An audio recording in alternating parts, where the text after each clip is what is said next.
وعن وناسان داوديال كسو دوادا ورarkii ugu dambeeyay oo idin haya calanka TV qodobada aad ku daawan doontaan wararkeena habeenimada waxaa kamid ah madaxweynaha Jamhuuriyadda Federaalka Soomaaliya madaxweyne Maxamed Cabdullaahi Farmaajo oo isugu yeeray qaar kamid ah dowladda ka tirsan dalka sida Galmudug Koonfur Galbeed iyo sidoo kale Hirshabelle madaxdooda sidoo kale waxaa la sheegay in madaxweyne Farmaajo uu si gooni ah ugu wacay madaxweynaha maamulka Hirshabelle Cali Cabdullaahi Xuseen Gudlaawe kaas oo la sheegay inuu kulan xasaasi ah oo gooni u ah labadooda oo dhex mari doono inta aysan kulmin madaxda kaleeto madaxweyne Farmaajo iyo Cali Gudlaawe ayaa la sheegay inay ka wada hadli doonaan arrimaha doorashooyinka xildhibaanada baarlamaanka ee ka soo galaya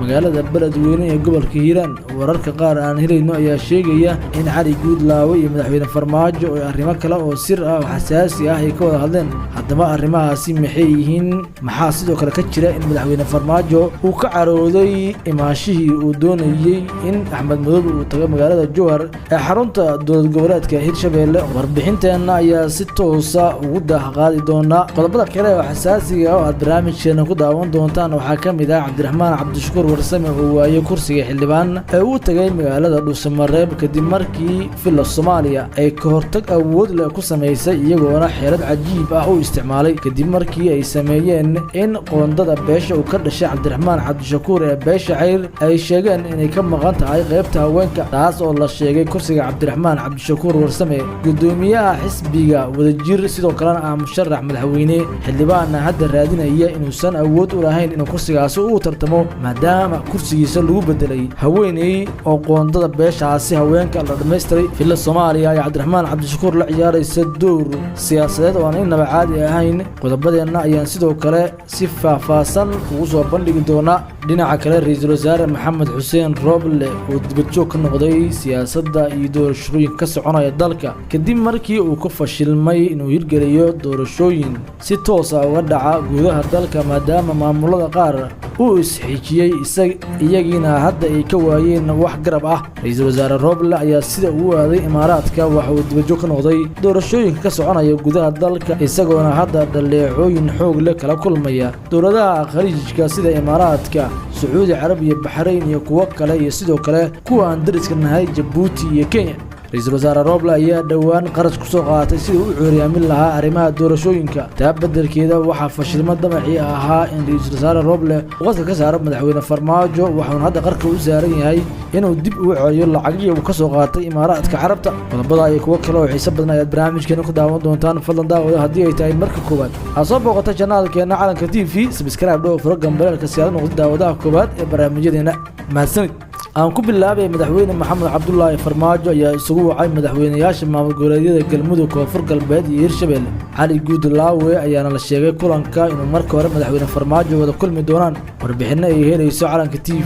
ayaa lagu sheegay Cali Gudlaawe iyo madaxweyne Farmaajo inay ka wada hadlayaan isku dagii dhawaan Axmed Madoobe isku dayay inuu tago magaalada Jowhar iyo sidoo kale kulan qadka telefoonka dhex maray oo looga wada hadlay sida Saciid Dani uu heshiis u geli lahaa maadaama madaxweyne Farmaajo uu doonayo inuu ra'iisul wasaare ka dhigo madaxweynaha maamulka Galmudug Axmed Cabdi Kaariye Qorqor kulanka madaxweyne Farmaajo iyo dhex mari doono Cali Gudlaawe ayaa la sheegay inuu hoggaan iyo garwadeen ka yahay taliyihii hore ee hay'adda nabadgelyada iyo sirdoonka qaranka haddana ah la taliyaha madaxweyne Farmaajo Fahad Yaasiin Xaaji Daahir warar ay heshay calanka TV ayaana sheegay in Cali Gudlaawe lagu canaantay qaladkii uu sameeyay ee ahaa inuu la hadlay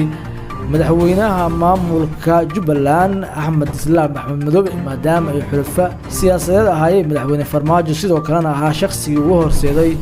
inuu noqdo madaxweynaha maamulka Hirshabelle iyadoo beelaha qaar ay diidan yihiin madaxweyne Farmaajo ayaana ku abaal sheegtay Cali Gudlaawe maadaama sunnadii siyaasadeed ee deegaanka Hirshabelle uu buriyay una ka dhigay madaxweyne isagoo oo aysan beeshiisu lahayn balse uu isku dayay inuu dhabarjabin ku sameeyo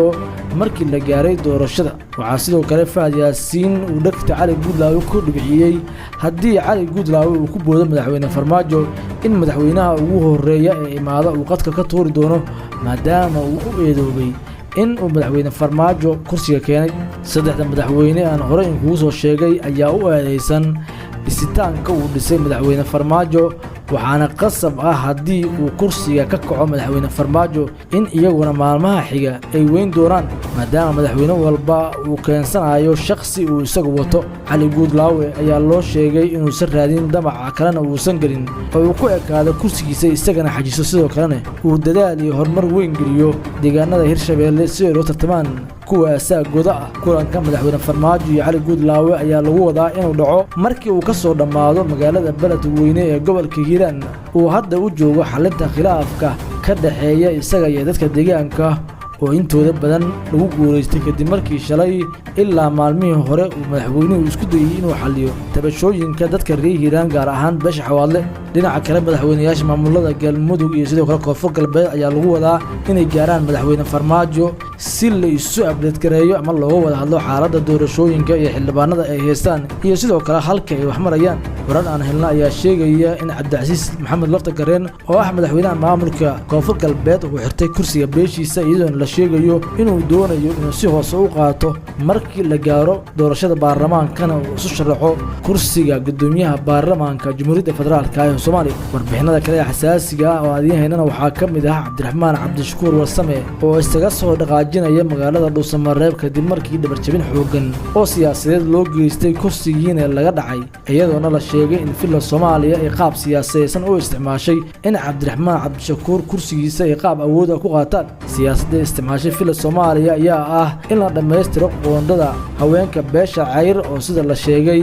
ay hadda u dhiman yihiin laba kursi oo ah hob 147 iyo hob 138 filla Soomaaliya ayaa door biday in Cabdiraxmaan Cabdishakuur kursigiisa lagu bedelo haween si meesha looga saaro Mahad Salaadne Cali Yare wala loolamo Cabdiraxmaan Cabdishakuur ayaa lagu wargeliyay kursigiisu inuu yahay mid haween oo uusan isaga iyo ragga kale aysan u tartami karin kursigaasi Cabdiraxmaan ayaa lagu wadaa inuu dib ugu soo laabto magaalada Muqdisho ee xarunta dalka Soomaaliya waana wajigabax kale oo siyaasadeed uu la kulmayo markii labaad maadaama markii hore beeshiisu ay ku sharfi weysay kursiga haddana filla Soomaaliya ay kala wareegtay iyadoona la sheegay in haweenaydii loo dooran lahaa kursigaasi iyagu soo xulayaan maadaama aysan jirin qof horay ugu diyaarsanaa inuu kursigaasi la wareego dadka qaar waxay sheegayaan Maxamed Jawaahir oo ah senator hore awalna kursigaasi horay u fadhisay in kursiga dib loogu soo celin doono amadaasna waxaa la sheegay inay tahay xildhibaan nabad iyo nolol ah dhinaca kale madaxweynaha filla Soomaaliya ayaa ciyaaraysa siyaasad aan inaba caadi ahayn iyagoona kala furfur xoogan u geystay xubnaha mucaaradka kuwoodii hubaysnaa iyo kuwii kale intaba waxayna hadda wajahayaan xaalad adag iyadoona sidoo kale Mareykanku uu goodiyay cidii doorashada baajisa inay ciqaab adag la kulmi doonto safaradoodan la xadidi doono haddaba halkee ayuu ku dhammaan doontaa xaaladda siyaasadeed ee dalka ilaa iyo intee ayuu Roble dibadjoog ka ahaa doonaa doorashooyinka ka soconaya dalka ma sicidi doonaa lacagihii uu ka soo qaaday dalka Imaaraadka Carabta ee uu ku guuldareystay in uu fuliyo waxa ay doonayeen haddaba halka waxaa inooga wararkeennii habeenimo fadan daawad haddii ay tahay marka koowaad soo booqata channelkeena Calanka TV subscribe oo furo gambalka si aad u noqdo daawadaha koowaad ee barnaamijyadeena